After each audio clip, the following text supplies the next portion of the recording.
It's a good morning to you. Welcome to Asake Online. My name is Zenzele Ndebele, and this is the Breakfast Club. So in this short time between 1972 to about 1978, 80, how do you build such a strong force, say ZPRA, that everyone is talking about? Sifika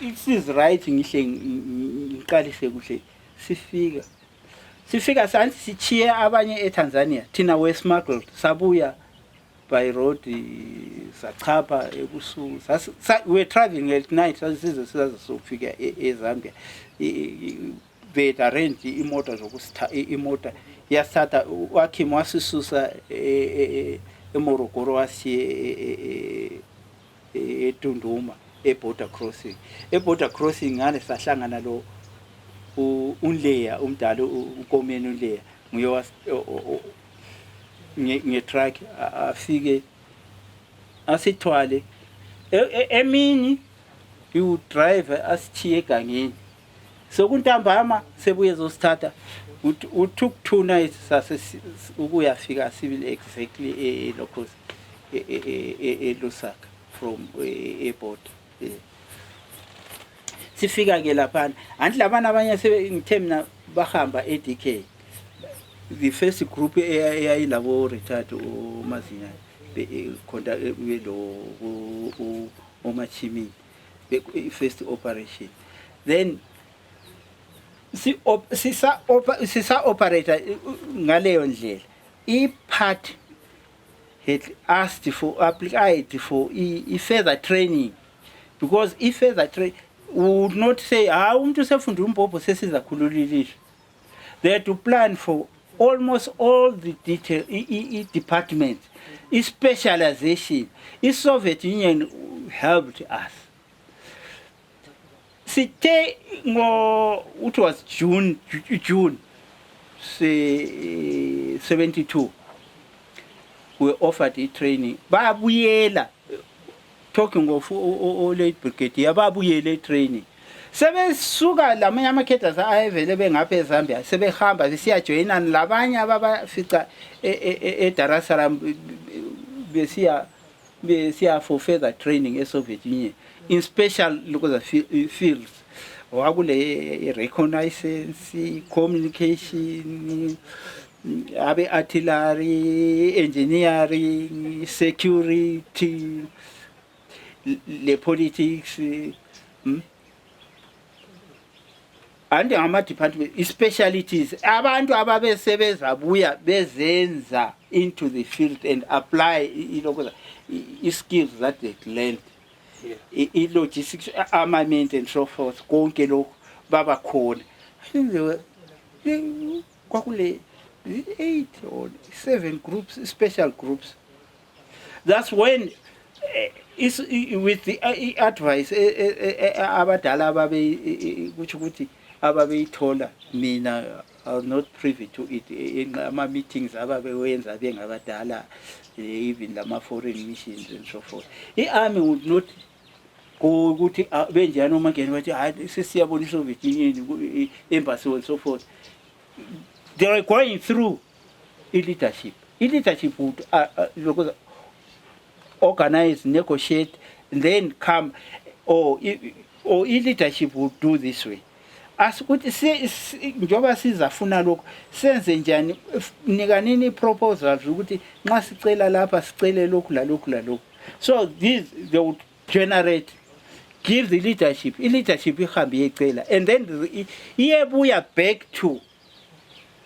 That's when we start abantu sebekhetha ukuthi wena uzahamba uyokwenza lokho, wena specialize lapha, wena specialize lapha la lokho la lokho. Yikho this is why ZPRA yahle lay foundation ukuthi we ended up having even irregular. I said we had trained irregularly the guerrilla warfare. Yes, because I wanted to ask you, from the onset, you already have these two. You are doing guerrilla warfare and you are doing regular. Yeah. Initial stage, irregular was frozen because CC trained. wethu ibase yokuthi abantu kumele sibe labantu in this special fields, and nxa sisithi irregular ile sebe iyadinga kule ndingo ezifunekayo izikhali zokuhamba abantu babe baningi, defense and so forth, transport konke lokho. That's irregular. Now we are becoming a bigger unit, but smaller units, Tina, guerrilla, 5 people. At one stage, Smith said, Bembo the parliament. What? I'm a guerrilla. I'm 6. I'm 6. He had known, although which while Omuntu Mchela, you could have to operate in groups, small groups of 4, 5, or 6.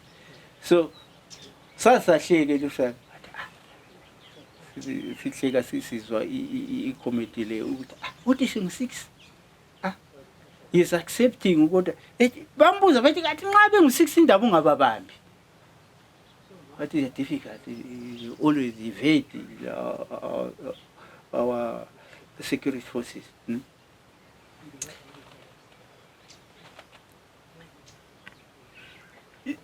Ilokuza igerida.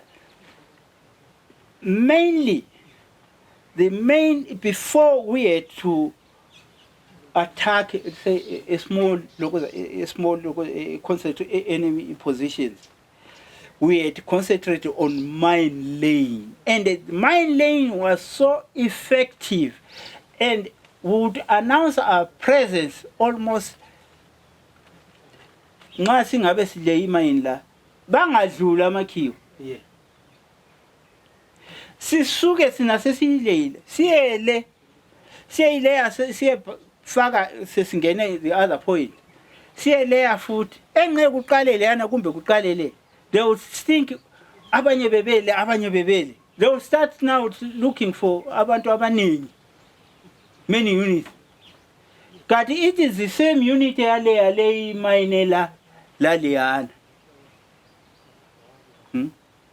So you are you are telling us about the importance of laying. You are still at the headquarters here, yeah. And it is at the same time that you are at the headquarters. At the headquarters, yeah. This is why we're saying sebehamba for further training. Tina SSA HQ sahamba efront. Ngoba abantu laba Jackie labo Mangena they had gone back for further training. Yeah. So mina first time ngacrossela ngacrossa ADK sisiyaleya imine under Christopher Sibanda Philemon Gaiza.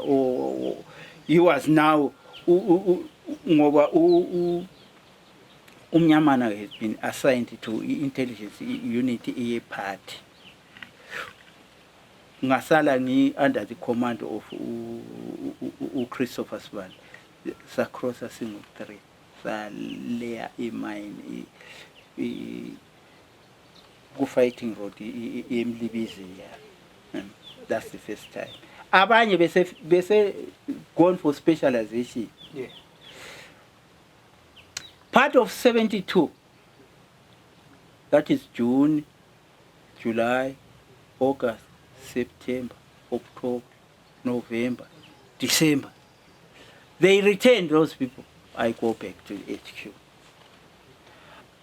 So this is the time that you are at the HQ, where then the unfortunate incident of the death of Nikita Mangena happens. Tell us about that. How did you receive the news? It was so devastating. Kwaba buhlungu kakhulu. I think when I say so, ngiyambona mina ngiyambona. Nango operations mntanami. Umangena received the news that unit yet, our fighting force, strike force. Strike force said. Unit which was commanded by Asaf Ndinda is late now. Wafela in that operation. Laba umangena wahamba esithi besiya assessor bengcwaba abantu ababelokhuzile. We had taken with him Jeffery, Sugoke, Gedi, Jake, Umpofu. Who is the other man? Bahamba bonke. Bahamba sibe bafika ku positions lapho front ADK lapho okwahambushelwa ama comrades. Benza umsebenzi ababewenza. Mangena unfortunately was already limping. Wayesidle idolo lakhe laliselingani yamkhathaza. Each time wayengasaka ahambe long distance. Uthi yena asihambe kakhulu madoda. Iradio yani imoto ayibuye. Yini izosithatha uhamba wami sokuza delay ama comrade. Bayiradio imoto ubhala with the driver. Bamanyuva bazofika. Bafika babathatha. They went into the car. When they were driving back, angikwazi ukuthi imayini le babeyidlulile miraculously babeyidlulile. When going back, they hit the mine. They exploded. On the spot, kwafa uNikita, Pressman Ngenya, Ndlovu, isponsor wayevelela lapha eMonezi ngiyalibala. Bafela on the spot ama comrade lebelo uNikita be. Abantu abalimalayo on the yakuza waye uJeffery, uGedi, uJake is still limping. Market. Yes. At this time, I mean, you always hear, I mean, this is history that you are now talking about. But there are some people who argue with, no, but uNikita wayedlulile. So a landmine lay could have been put by some of your comrades. Would you agree to that? I have no facts to it.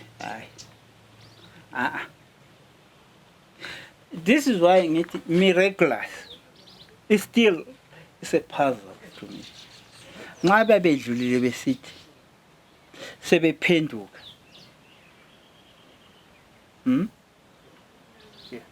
They are here now. They are on their way back, and this is the incident leyenzakala. To say ukuthi ama comrades anyadinga ngisele the elements ezazingakwenza there and there I doubt.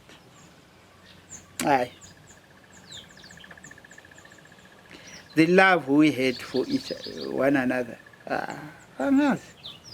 mina I had worked with them. Angila story ukuthi thina ngingalwa silwe and so forth. So the reason why some people argue that is that because you mentioned that he was limping, and it was because there was an attempt on his life which was thought to have been internal.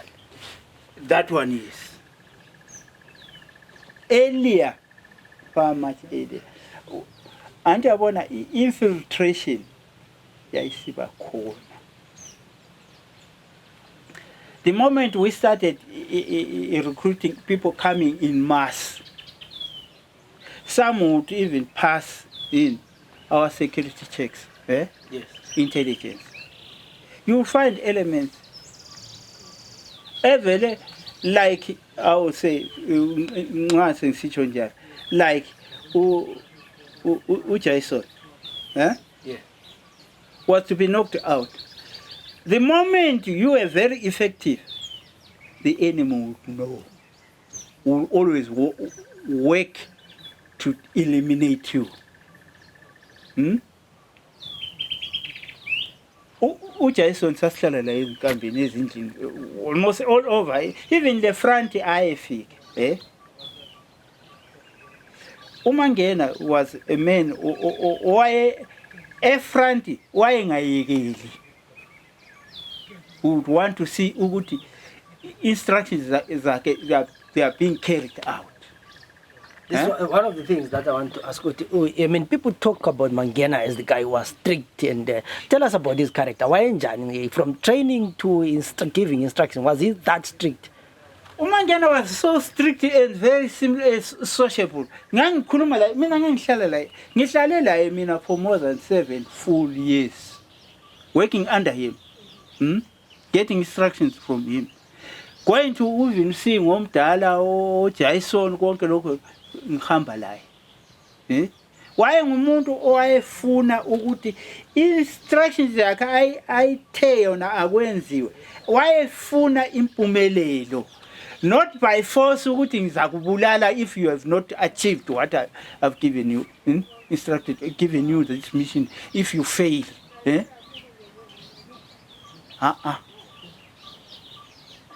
maybe iqiniso like they did not abanye abantu kabalizwisisi abasoze balizwisisi. Just ngunika ukuthi uJason could not have lived even if sifike la. uJason had posed a threat by building that army, that led to even Kissinger to recognize this thing is not stopping. Beginning in April 1972, we never let it go.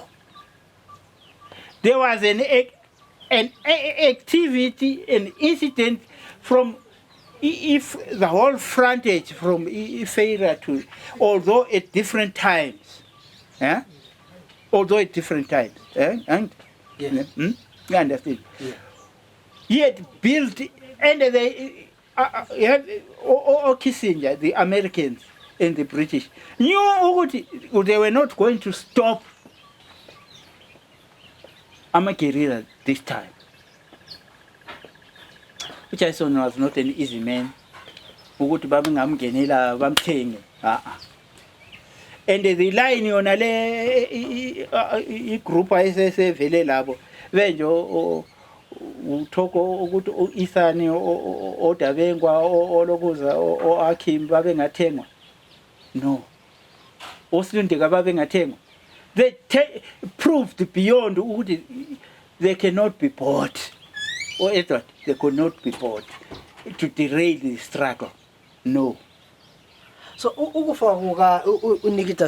how does that affect the liberation struggle, the fighting of front? Front. Yeah. The late Mangena, he dies. We did not stop.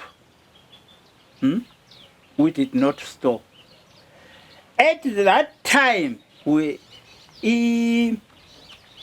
irregular force was forming.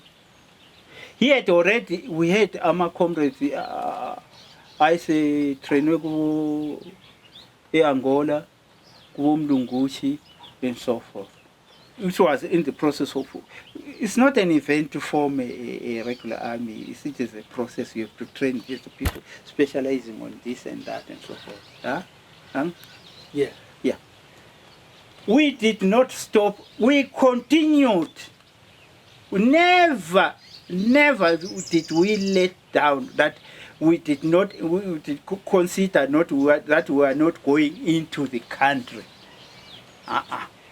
The only time whereby we had let down operations from the Zambian front was the intervention of the frontline states, whereby they were forcing the unit between ZPRA and Zanda, where they attempted to say our commanders must take over from leadership, Abadala, who were in prison. But these fellows said, no, we have got our leaders. We remain by them. We stand by them. This is why at the same time abantu bethu abaningi babethethwe ama-comrades ayethethwe labanye babesebesuka kuma-training bahambe eMozambique fighting from Mozambique ukuthi baye kula from Mozambique. We have comrades who died fighting izipha sokuyizipha izandla be together. Mina I was not part to. No, I never went to Mozambique. The story is what took place bese Mozambique is hearsay. Yeah. Angifuni ukukhuluma into engazange ngi-experience mina. When I say uMangena he dies sebevele eMozambique, saqalisa those operations back from Mozambique, never stopped. Akula a single day ekwathiwa yadlula kungala plan eyayimele iyenzakala. Immediately uMangena dies, look at Masuk takes over. So looking at you were there. Yeah, I was there. If you look at the leadership ga Nikita, the leadership ga Mangena, the lookout when he takes over. Is there a continuation or we are like someone? People will say ungani kwaleka. Mina, from my point of view, akulekanga. What happened? Ama advisors abanye abantu maybe they don't have that information. Babuya. Now it changed. Ama Russians, we had a Russian friends, ama advisors on intelligence, on combat, prosecution of deployment, deployment.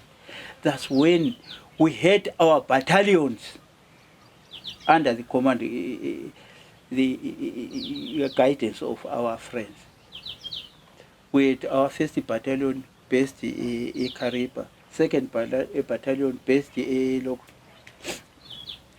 DK, 3rd battalion and ingena through, although mina ngase ngilimele mntanami isikhathi engalimala ngaso ungasensi eSoviet Union siya for treatment October 79. Immediately it changed over introduction of irregular forces. People might take it ukuthi kwakusokuyi kulokhuza it changed. Obviously nxa omunye echiya kulokunye ubana abekujayela ukukwenza omutsha when he comes lokhwana might aku overlook. But mina I'm saying whatever was being done by Mangena pertaining to my operations, you would discuss with chief of operations, intelligence with chief of politics, logistics. Agula ukuthi he was why Zenzele engala advice from these other colleagues. Laba bangu 6. I said 6, right? Yes. Yeah. They would sit down and talk and argue officially. Let's do this and so forth. And those things were being carried out. Mangena going into the front SSR rescue allowance, that even having assessed the situation yet. 1973, nxa sengithi ngiyadonsa sengu round up. So this is when Kissinger come out with the Adjutant, whereby they want to release abadala in order to slow down the fighting. Yes. In order to slow down the fighting. We might even negotiate with them. Group le abo Slundiga labo Chitepo.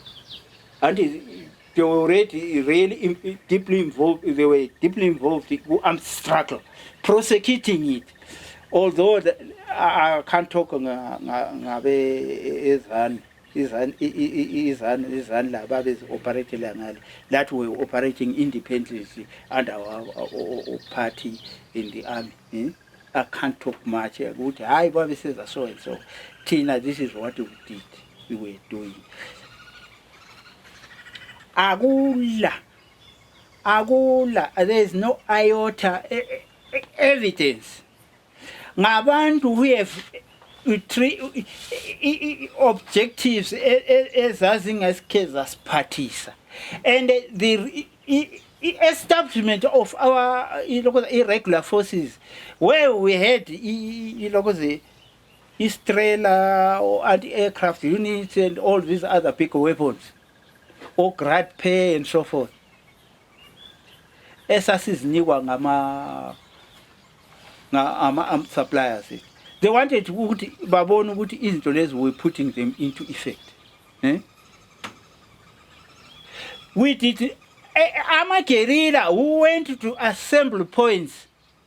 Babe suka kuma semi-liberated areas. Ababe established. Abanye ababe ngene ngo 1973.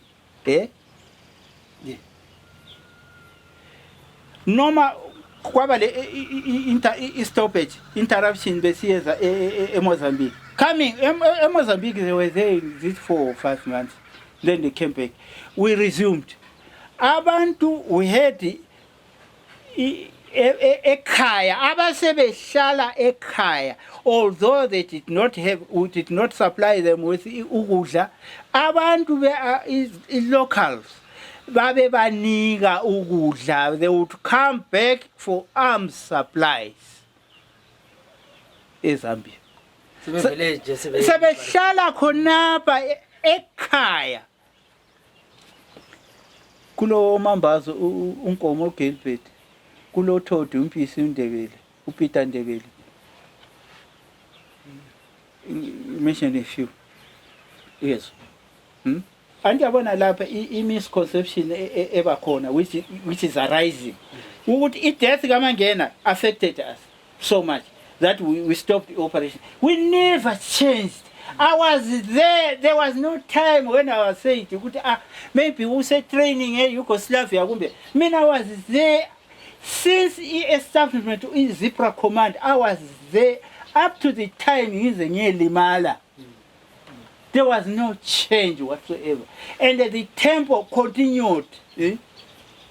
Abantu ababe sebenza ekhaya, they never repeat. They would come back. Mina initially when I was secondary ukuthi APL ku unit yabo lokuza ibattalion yabo lokuza yabo ukhumalo umadliwa. Mina my main mission was to infiltrate our guerrillas ababe buyile bezodinga supplies. Ammunition, they had no ammunition. Abantu abavela kubo Urungwe o Kachuta down to kubo Sanyati, kubo Mora, Neganje. That point esasingenela khona east of Ikaripa. Kubo Kazangarara and so forth. Ngathwala mina 5 full loads of arms, ammunition, explosives, and other paraphernalia, even the uniform, supplied them. Just in 95, just in 4 days, that's about crossing the bonke. But abantu abangala abasela ammunition, we need ammunition. Group yabo K10, or coach, Maupol, This old Jeffery to put this young man go ZPRA or go National or Veterans Association, which Jeffery put. Who wants to let the local veterans? They can they can confirm ukuthi this is what was happening. There was no time when we said we are doing away with our guerrilla fighters. That's wrong. So there was a time when you had guerrillas and you had the regular force. Yeah, so how did they coexist? Irregular forces were forming while these guerrillas, forces were really hitting the enemy hard to create favorable conditions for the irregular force. To establish. This is why they were able to establish their bases, rear bases, in order to defend. We had our targeting, Stanford Kumar.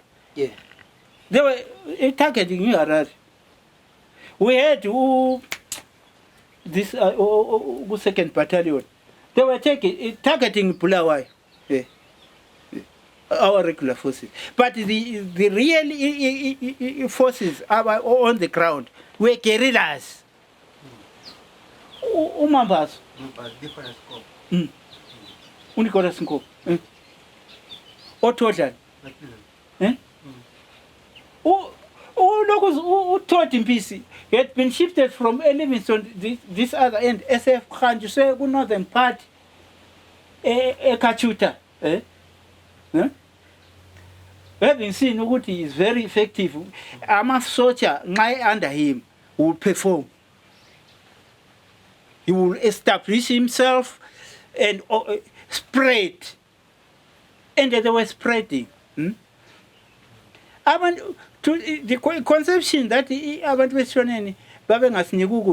operated about Western Izakamuzi such amagorilla achiya abantwana khona bachiya abantwana khona angikhulumi manga bakhona babachiya they were there see sa operator in the main lapho sesivele u73. That's when we started sasesichaya okungama small uAsafulo undinda we strike force with ulokhuza uColin uRodolini owamqumumuntu eManaples akula operation engana ngila detail layo because Zenzele okunye mina indaba kangiyenza ukuthi ngile notebook ngisamo ngithi hayi uthi ngikukhangelele lapha and ngothi ngikukhangelele lapha ukuthi ama records ethu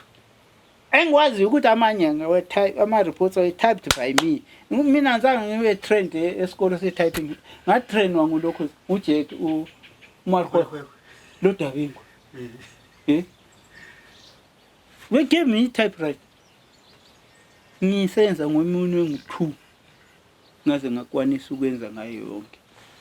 So, looking back at the ZPRA, what are, having participated in the struggle, what are some of the highlights? Which are the operations that Lapana we really did something? Which operations are you proud of? Me? Yeah.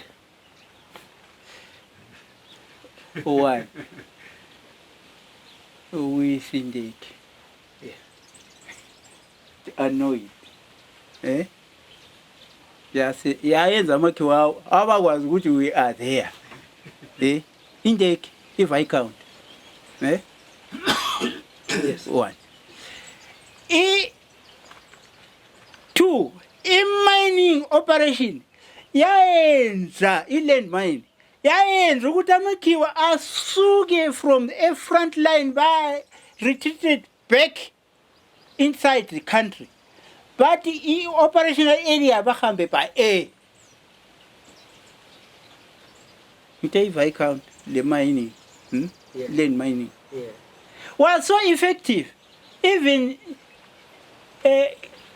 ukuthi bathu tamakhiwo.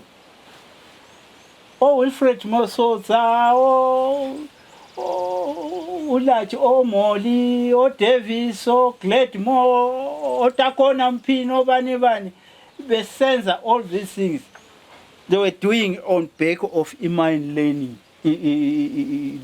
Even Roger Nkala, this owafika lapho abamthathela la abamdubulela lapha eLuveve owekhwezi lona uRoger Nkana uSolomon Chirawu.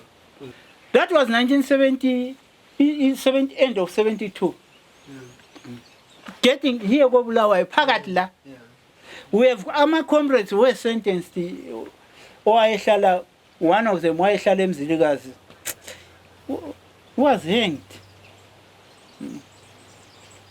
Was hanged. Babe se operator phakathi la. This is why ubhubhudla this is why sebevele eMozambique after that thing. Gasabuyanga back to Lusaka. Wahle wabuya wasihlalela khona kwaKubulawayo. Wa operator from Bulawayo. Engathengiswanga ngabantu ukuthi umuntu lwana ongena ebhasini lana yini ligwelile. Ingcenga ngayo wayithutsha impi. Bamdubula bambulala.